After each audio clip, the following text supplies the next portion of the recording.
All right, Zach. So I just had to walk outside to get a charging cable for my iPad. Got it going, charging. Oh, nice. And in the air, there was a scent of, I don't know. It was a little bit of a herbally skunky, burny smell. It was not coming from my house.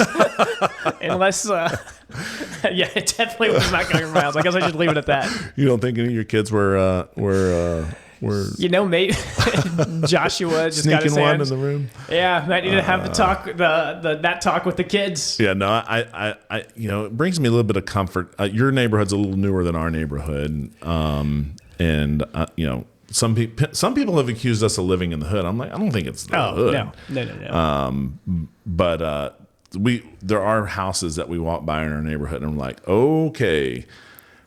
We know what you're doing right now. It's right. And I always wonder, and maybe I'll get your take on this. Call the police on them. Like, hey, I think this house is smoking marijuana. I don't think maybe the police don't care anymore. Maybe we could do a segment where we just walk around calling police on people. This is Take Two podcast. We're calling the cops on you. Part of me would think, like, do they care? I don't know. I don't know. Yeah, they may have, like, unless it's like driving under the influence of marijuana or something, we're just not going to mess with it. Like they may have an unspoken policy, unwritten policy, I guess you'd say. This is something I wanted to do on Take Two. Leanne said it was dumb, so I never brought it up. I thought it'd be funny. I think we picked the right people. This is also like calling people out in a joking way. Yeah. Like sometime during a church function, we should like record ourselves in the parking lot and be like, let's see who locks their car. Be like, Trey Hawk. Have you seen these things where people go by and they'll do like car check and be like, oh, Clayton did not lock your car, and just like seeing just as like a funny little joke, you know? I think that'd be good. Having like a little reel. And so if you're listening, you've got your heads up warning. So this is what you get for not listening. Yeah, if you don't like, hey, you weren't listening, this is how we're gonna check. Yeah. Maybe one Sunday morning. It's crazy. Going back to pot or marijuana. Yeah, let's not get off track. Let's not get off track. I could not have told you what it smelled like prior to COVID. Until you were a frequent. Prior to COVID. Yeah. Prior to COVID, till I was a frequent, frequent user. Okay. And then, lost taste and smell for a week with COVID. And then when my smell came back, I don't think it's as sensitive as it was, but it was hyper sensitive to the smell of marijuana, to the fact that we were going out duck hunting one time. My kids laugh at me because I always tell the story.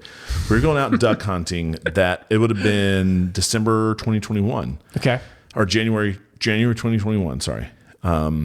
And it was late at night because we were like trying to make time. We were going to leave as soon as we can. So we packed up and left from here like at 9, and we were just going to, I'll drive, you sleep, I sleep, you drive type of thing. Mm-hmm. So we're in between Augusta and Atlanta. There's no one on US 20. No one on US 20.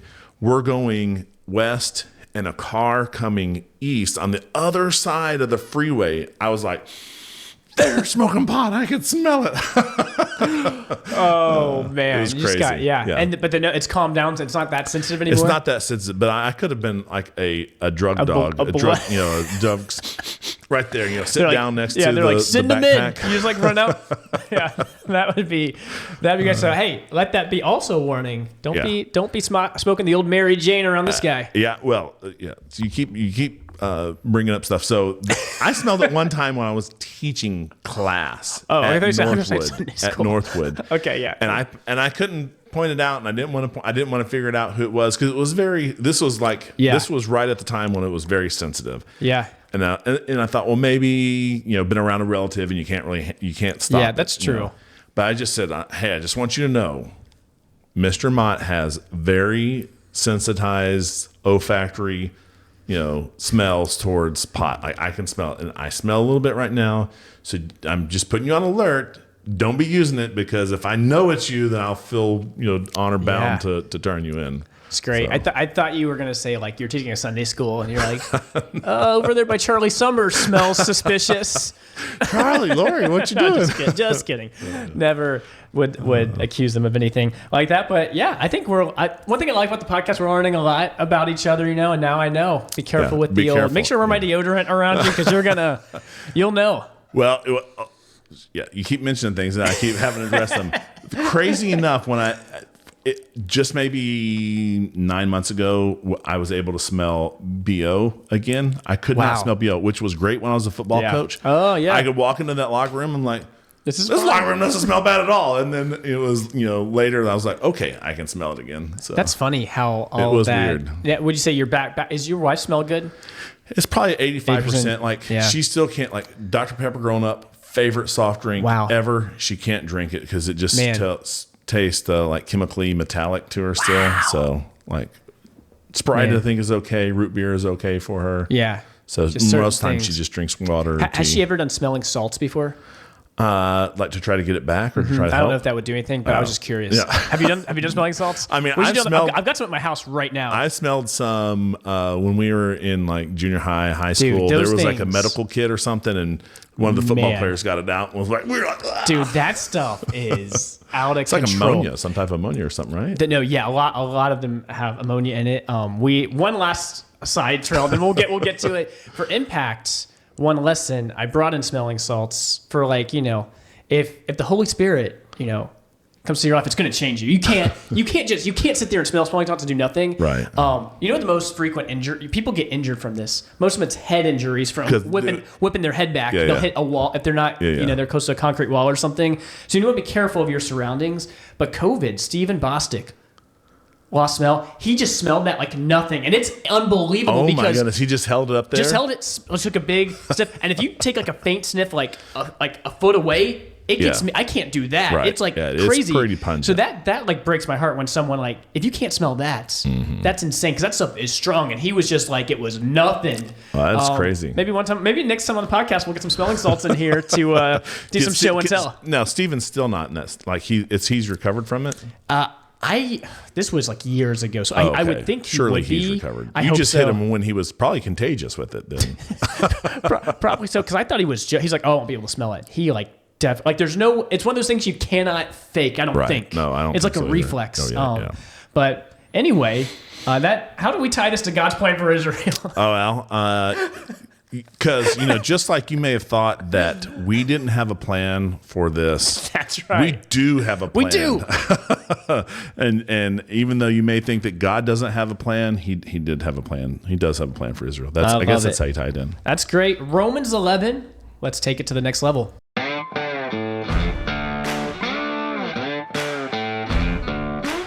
From the heart of the Low Country in South Carolina. It's the Take Two podcast, where we take theology to the next level. Romans 11. Can I make one note before we jump into it? Sure. Got my notes here. Yeah. Pastor Joel, we got the color notes. I think we got a red period on the back there, but it just looks when you got the light blue in there. It's like, I was like, these are fancy notes. Were you thinking we shouldn't be paying for color copies? Kind of. I was kind of like an old man, like, are we paying for this?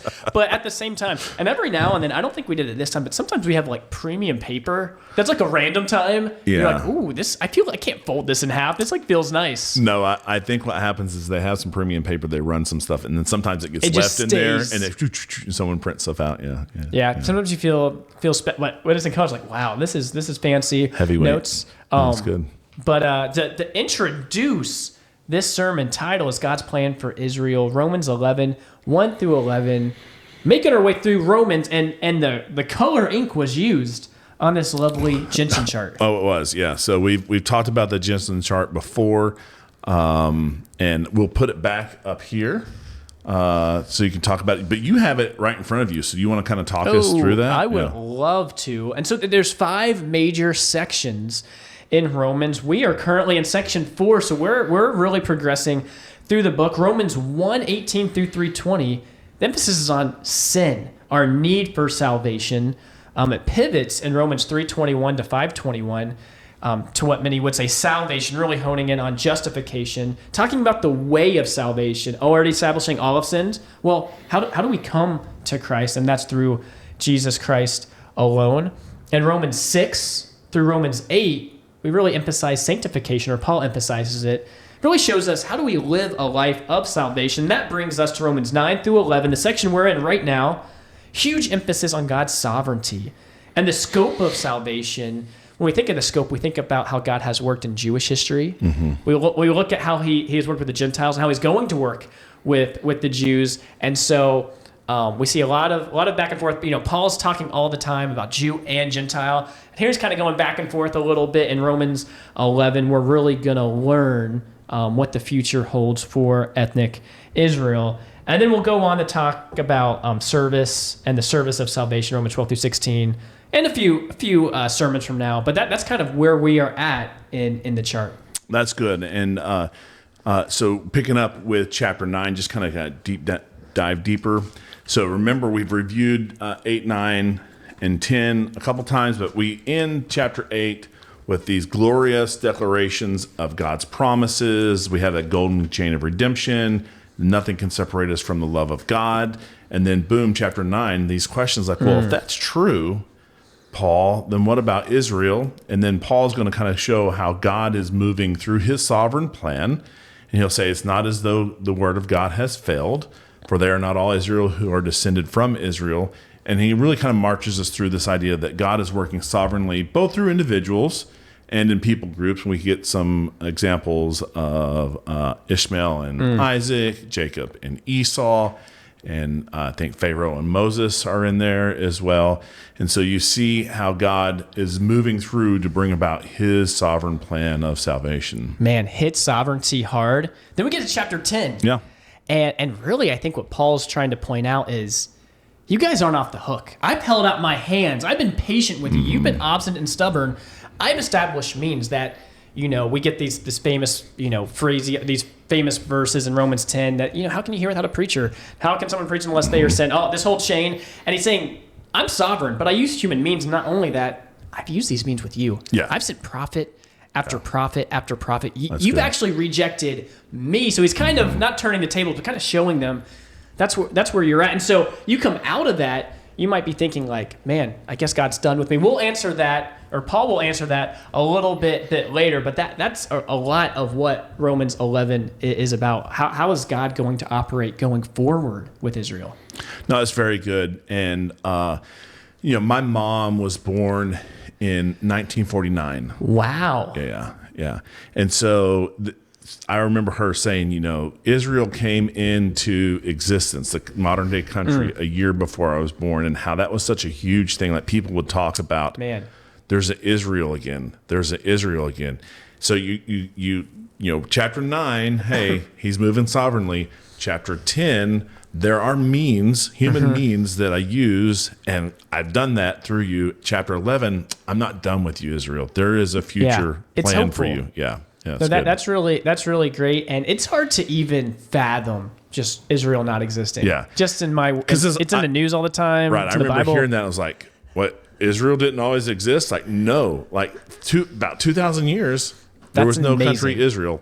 Boom! Now it's back as a sovereign nation. Yeah, that's pretty crazy. That's where Pastor Joel opened up the miracle of Israel's rebirth, referencing 1948. That's been around 70-ish years, that this unprecedented act in history that really, it's been, like you were saying, Michael, thousands of years. Really, this can only come about by divine intervention, especially it's coming out of the Holocaust, right? Yeah, that is, it was huge. I read a book recently. I don't think it was written from a religious perspective. It was really a geopolitical perspective.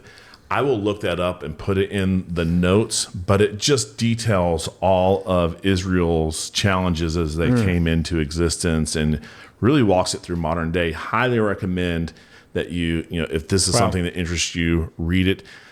Joel reads a lengthy part of an article by David Parson, and I can link that too, called The Miracle of Israel's Rebirth.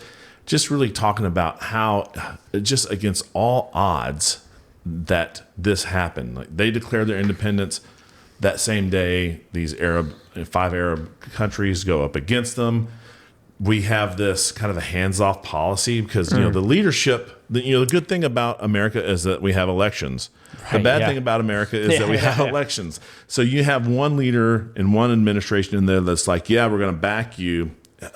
A year later, 12 months later, you could have a different leadership in there that's like, we're not going to send you any arms. Good luck, Israel. And so that was kind of what would happen to them. And so in this article, he uses these phrases like a great miracle, divine intervention, the resurrection power of God at work.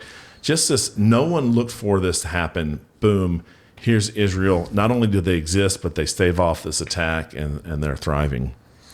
So Pastor Joel, he does this so well as he walks us through context, which we've kind of covered.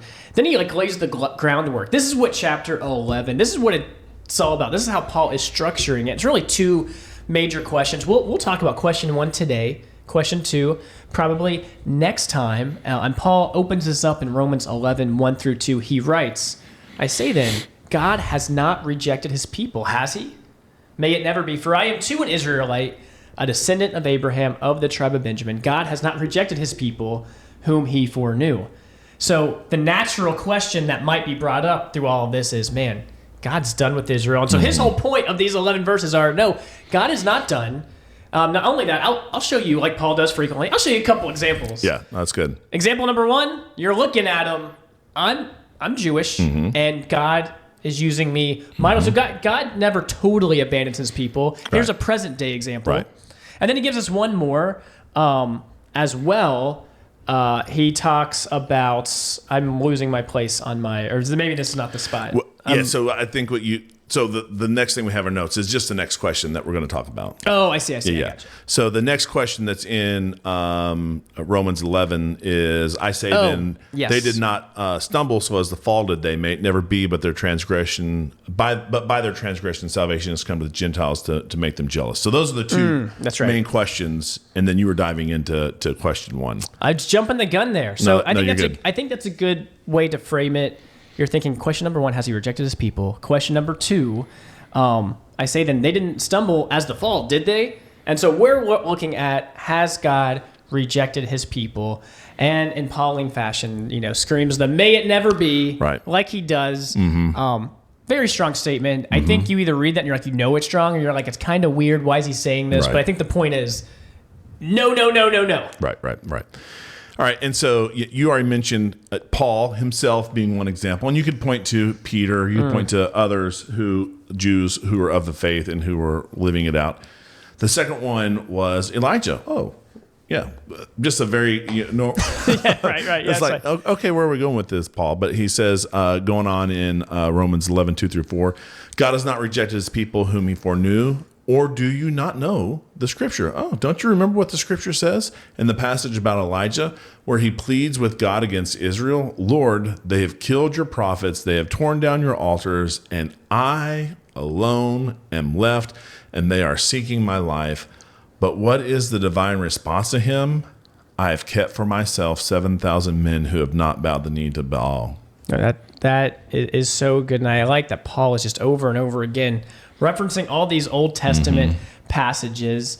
Elijah, everyone knows this guy from the showdown at Mount Carmel. That's right. Got that. Yeah, that's so good. And sometimes that's what people know. Then after they're like, oh, is that Elijah or Elisha? And I'm getting confused. Yeah. And all this stuff. Pastors kind of recounting the chronology where that happened. All these false prophets are killed.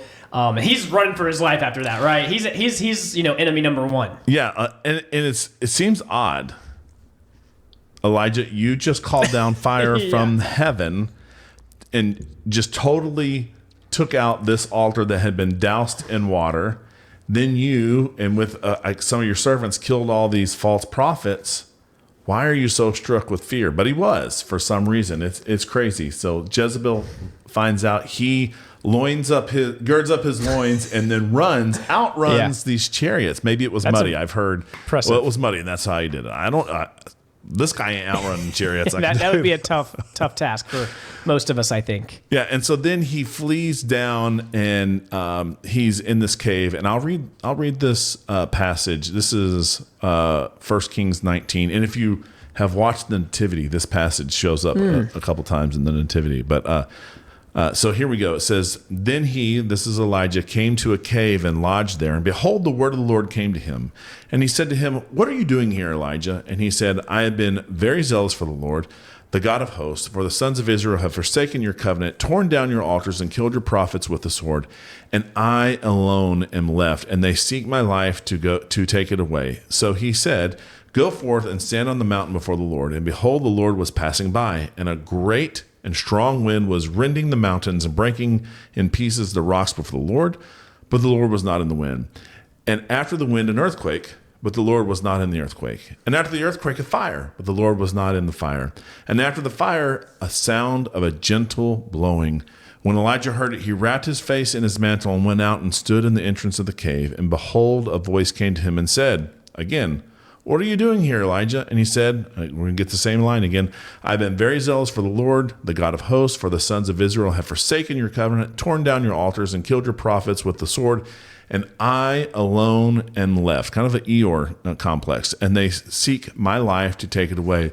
Then the Lord said to him, go, return on your way to the wilderness of Damascus, and when you have arrived, you shall anoint Hazael, king of Aram, and Jehu, the son of Nimshi, and you shall appoint king over Israel, and Elisha, the son of Shaphat of Abel-Meholah, you shall anoint as a prophet in your place. And it shall come about the one who escapes from the sword of Hazael, Jehu shall put to death, and the one who escapes from the sword of Jehu, Elisha shall put to death. And here's our quote: yet I will leave 7,000 in Israel, all the knees that have not bowed to Baal, and every mouth that has not kissed him.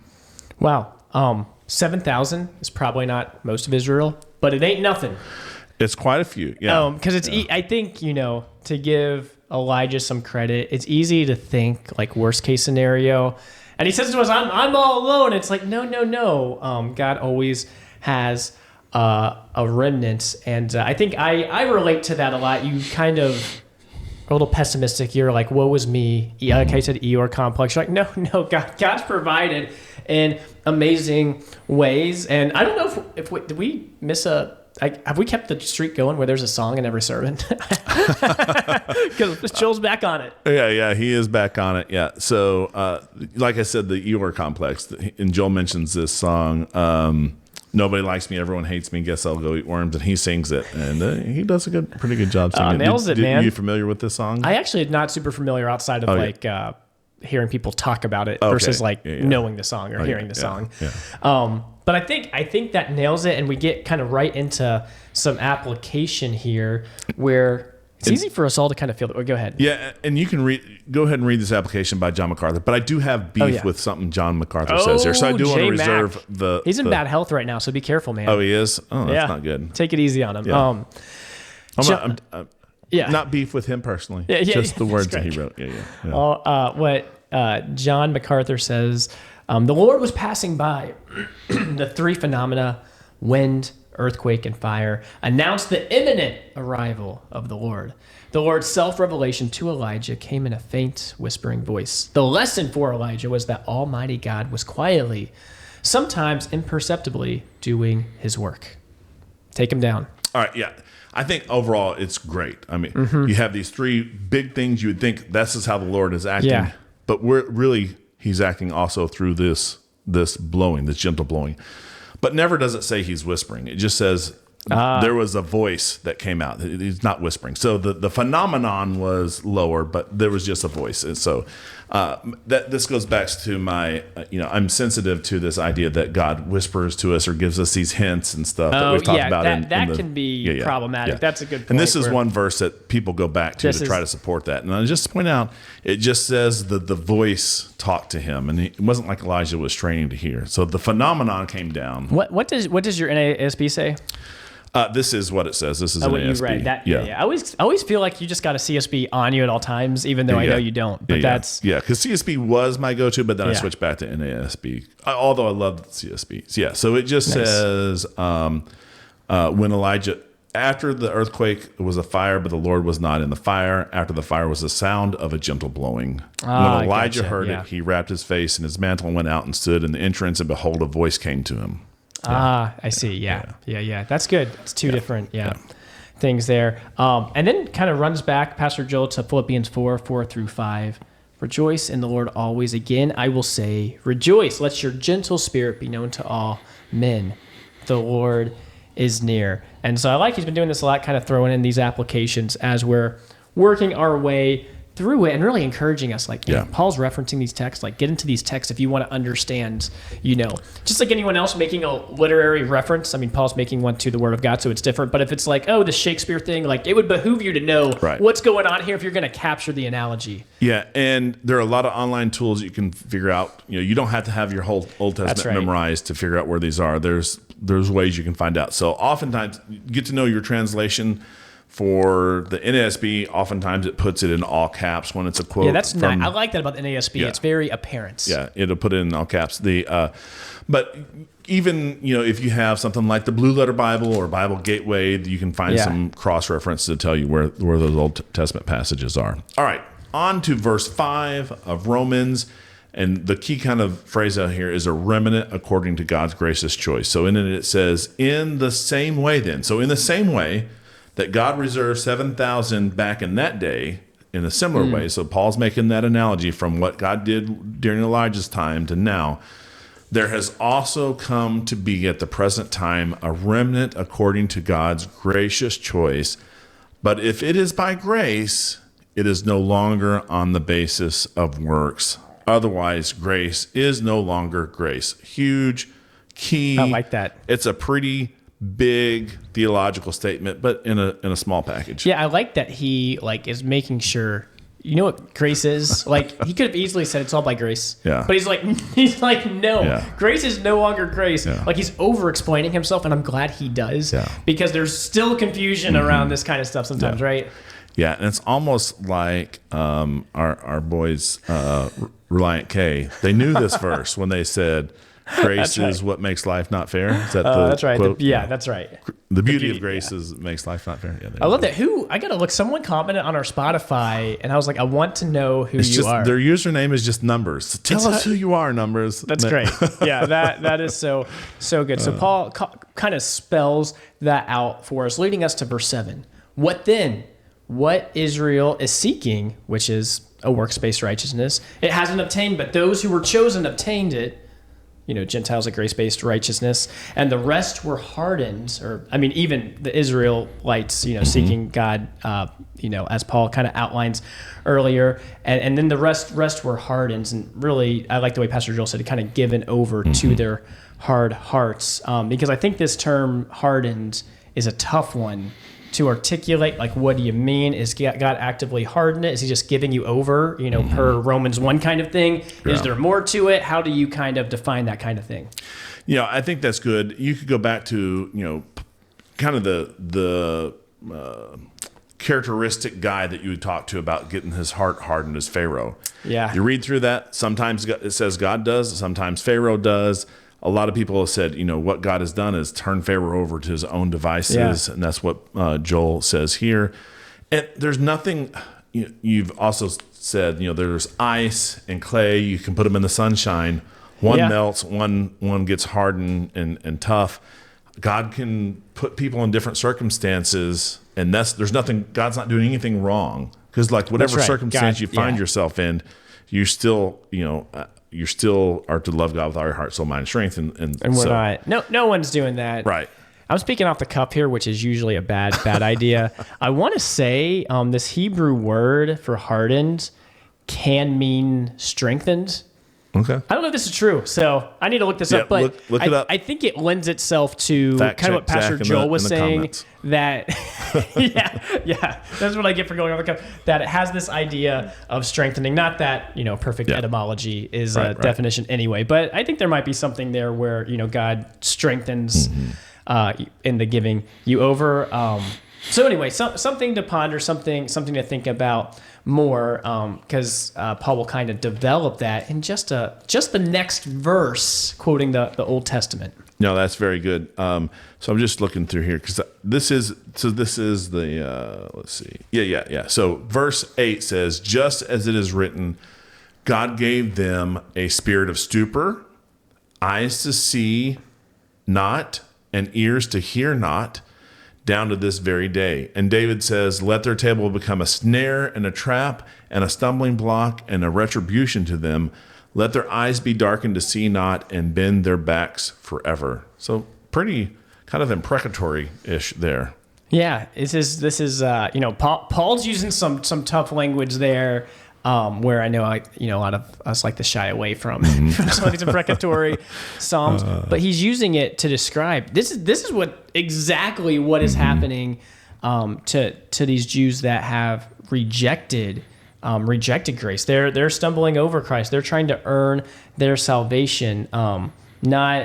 This is not great. And David talks about this. There's also looking at Deuteronomy 29, looking at this quote to pastors. That's that first one is Moses, I guess, and the second one is David. But I appreciated how Pastor kind of went to the backstory of this Deuteronomy 29 passage, one of Moses's last great speeches, and he a lot of his last speeches he's saying, hey, you do good, God will bless you. You do bad, God will curse you, these covenant blessings. And I think I meant to look this up, but I think at the end he's basically like, but you guys are going to fail. Yeah. Like he even was like, if you do good, it's good, but you're not going to do good. No, that is in there. I think it may be like, because I think this speech maybe stretches across a couple of chapters. That may be like towards Deuteronomy 31-ish. Okay, yeah. This is kind of checking our memory of Deuteronomy, but that's what I remember, and that's where you get this. Some of the stuff we talked with Michael Heiser is there too. Yes, all in that same. Yeah, it's all in that same section. Going to the gates of hell and stuff, and the rock. Yeah. All that's there. In this bigger section of Deuteronomy. So Paul is like getting some of the heavy hitters up. Moses says this, David says this. You are fulfilling this in a way. Again, like you're saying, Michael, pretty strong language. Yeah. Did we want to read Deuteronomy 29:1-4? Yeah, that's great. All right. These are the words of the covenant which the Lord commanded Moses to make with the sons of Israel in the land of Moab, besides the covenant which he made with them at Horeb. And Moses summoned all Israel and said to them, you have seen all you have seen all that the Lord did before your eyes in the land of Egypt to Pharaoh and all his servants and all his land, the great trials which your eyes have seen, those great signs and wonders. Yet to this day the Lord has not given you a heart to know, nor eyes to see, nor ears to hear. And so it's kind of the same thing that we say, and of course we're all in it. How did these Israelites miss it? All that they had seen, all the wonders, but as soon as they get into the promised land, you read through Judges, and they are just all kinds of messed up. Each one did what was right in their own eyes, which sometimes was good, sometimes was not good. Yeah. Problem city. We read over and over that you think of the Jews of Jesus' day. They had really access to so much, experienced so much, but lacked that spiritual understanding. And so then that second quote, the snare and the trap and this kind of thing, that's David in Psalm 69, 36, nice long 36 verses. Yeah. Go ahead and read it because it is imprecatory. It will kind of talk about some of that stuff, but it's also messianic because one verse that we pull out of here, it says, they also gave me gall for my food, and for my thirst they gave me vinegar to drink. Clearly, what we see with Jesus saying on the cross, but again, Paul is using this in support of this idea that they have been judged. All right, Psalm 69.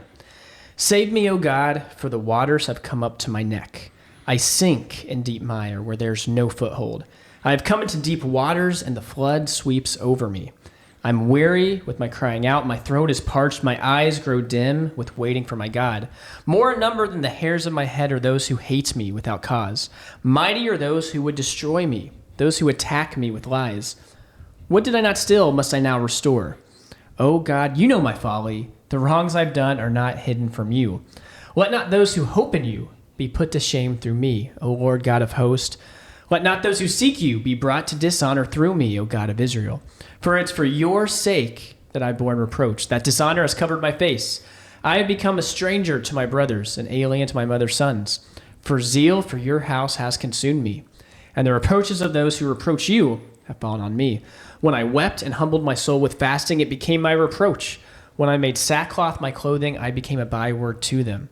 I'm the talk of those who sit in the gate, and the drunkards make songs about me. But as for me, my prayer is to you, O Lord. At an acceptable time, O God, in the abundance of your steadfast love, answer me in your saving faithfulness. Deliver me from sinking in the mire. Let me be delivered from my enemies and from my deep waters. Let not the flood sweep over me, or the deep swallow me up, or the pit close its mouth over me. Answer me, O Lord, for your steadfast love is good. According to your abundant mercy, turn to me. Hide not your face from your servant, for I am in distress. Make haste to answer me. Draw near to my soul, redeem me, ransom me because of my enemies. You know my reproach and my shame and my dishonor. My foes are all known to you.